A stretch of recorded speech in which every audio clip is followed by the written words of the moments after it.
Hello.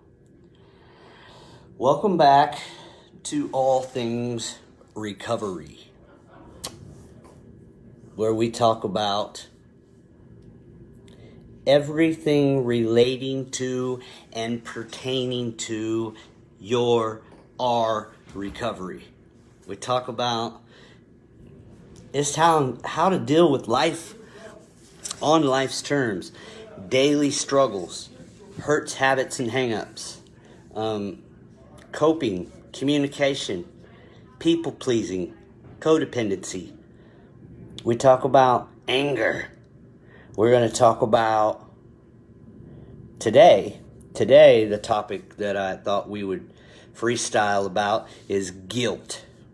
So we're going to talk about some good things. If any of you got something that's just eating your lunch, something that's owning you, that you just can't get over, maybe something that you did.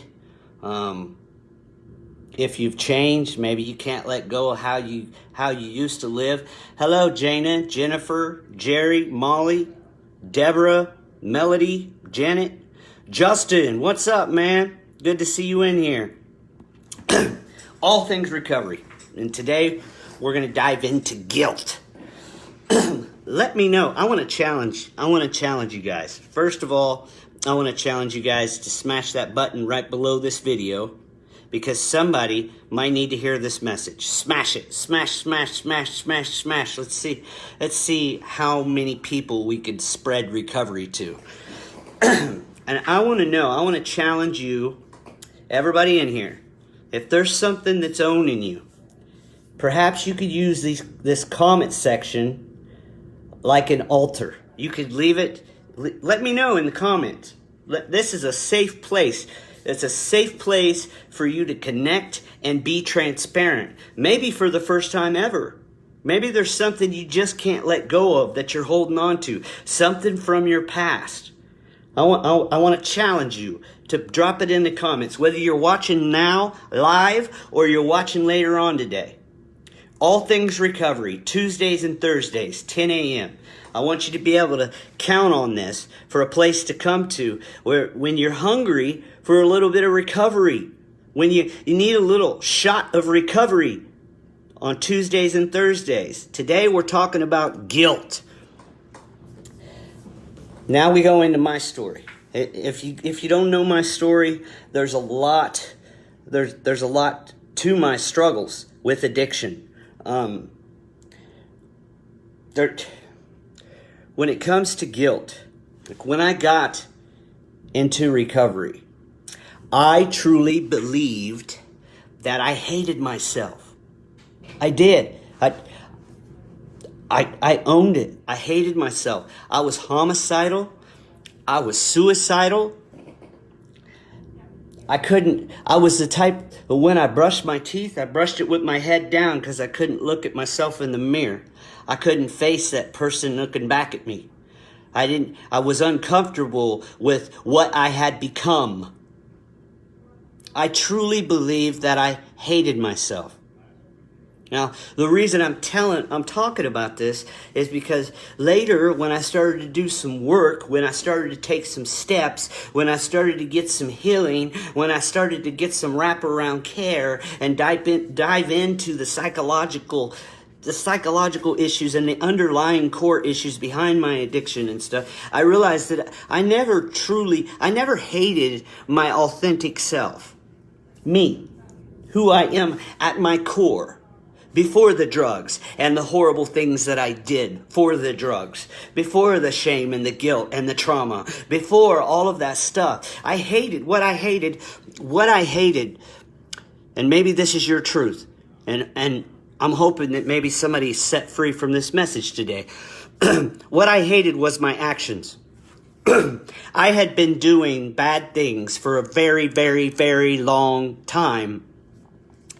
And what I did is, because I did bad things for such a long time, is that I thought that's who I was. I had identified myself. I was attached to my actions. I thought that's who I was. I thought I was defined by my actions.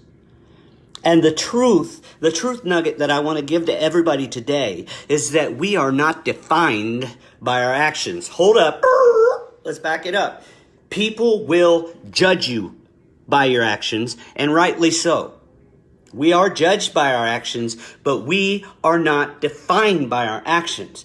The wonderful thing about actions is that we can change them at any time. We could change our actions.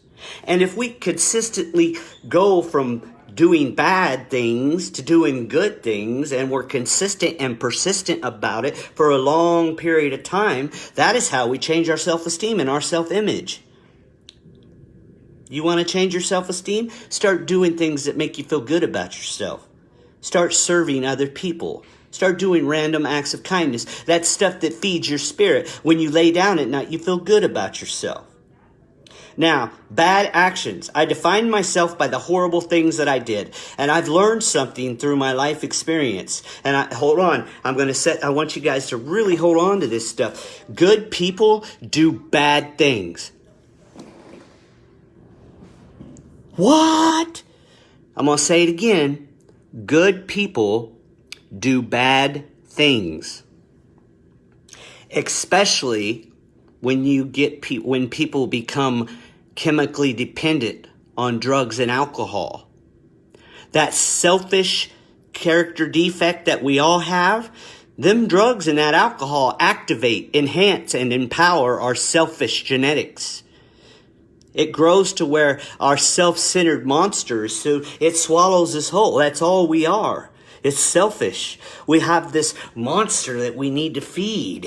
And everybody that comes in our contact becomes ways and means to get more. And we'll run over or through people to feed this monster. Good people do bad things.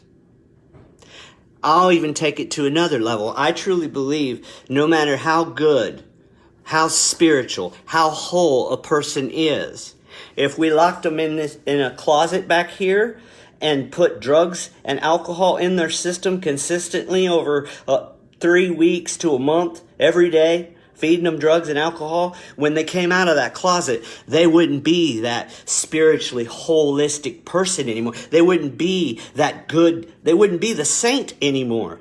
They would come out of that closet a monster. A selfish monster. It changes people.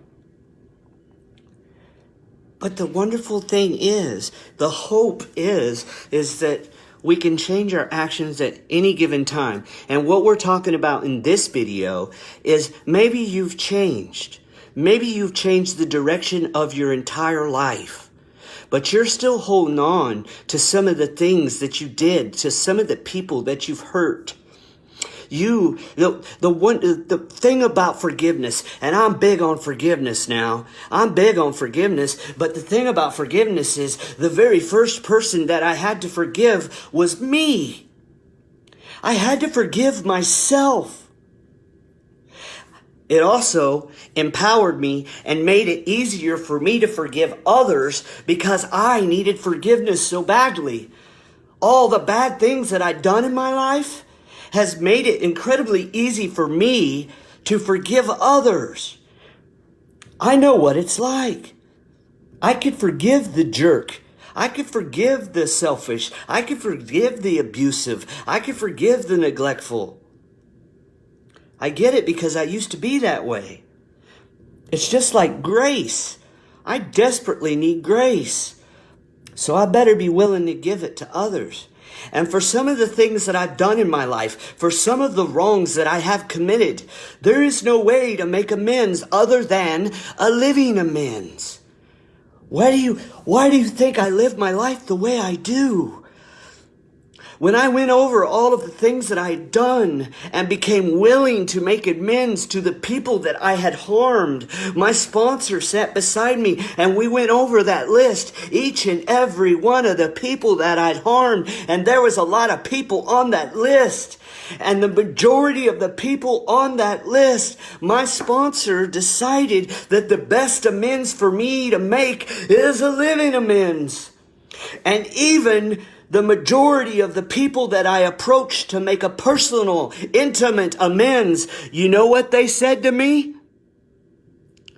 Do you know what they said? Just keep doing what you're doing.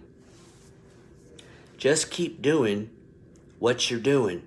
The best amends that we could make is changed action.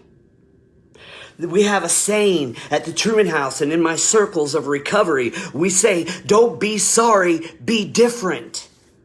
Woo-wee! Handing you some truth this morning. Don't be sorry, be different. So I want to give you this challenge again. If there's something that is owning you at your core, something that you just can't move past, something that you've done, some kind of shame and guilt that you're holding on to, I want to challenge you to use these comments like an altar and leave it. Clean house. Clean house. You don't have to live that way anymore. You don't have to live in the past. Change your actions. Change actions consistently over a period of time will do wonder for your spirits. You have to prove to yourself. I know a lot of you might be really desperately trying to prove to others that you're not the same jerk that you used to be, that you're not that person anymore. But the very first person that you need to forgive is you. And the very first person that you need to prove that you're not that person anymore is you. Good people do bad things. Under the right circumstances and situations, we are all capable of very horrible things. We're all capable. There's a darkness that's inside all of us, and nobody is above it. Good people do bad things. You are not a bad person because you've done bad things. Stop defining yourself by the things that you have done. The wonderful thing about our actions is that we can change them at any time. Why not now? Why not now? Why don't we use this as an empowered moment and make the decision together that we are going to be different? We're not going to be sorry. We're going to be different. We're not going to be sorry. We're going to be different. That guilt that's owning you, that guilt that's keeping you up at night, my prayer is that you find healing and forgiveness. And then maybe this video will help you get there. Maybe this video will help set you free from the chains that are chaining you to your past mistakes. We learn and we grow. We learn and we grow. Lessons and blessings and lessons and blessings and lessons and blessings. And we fall in love with learning. So in the end, it all just becomes a blessing, a blessing, a blessing, a blessing. I'm not the person that I used to be. Thank God.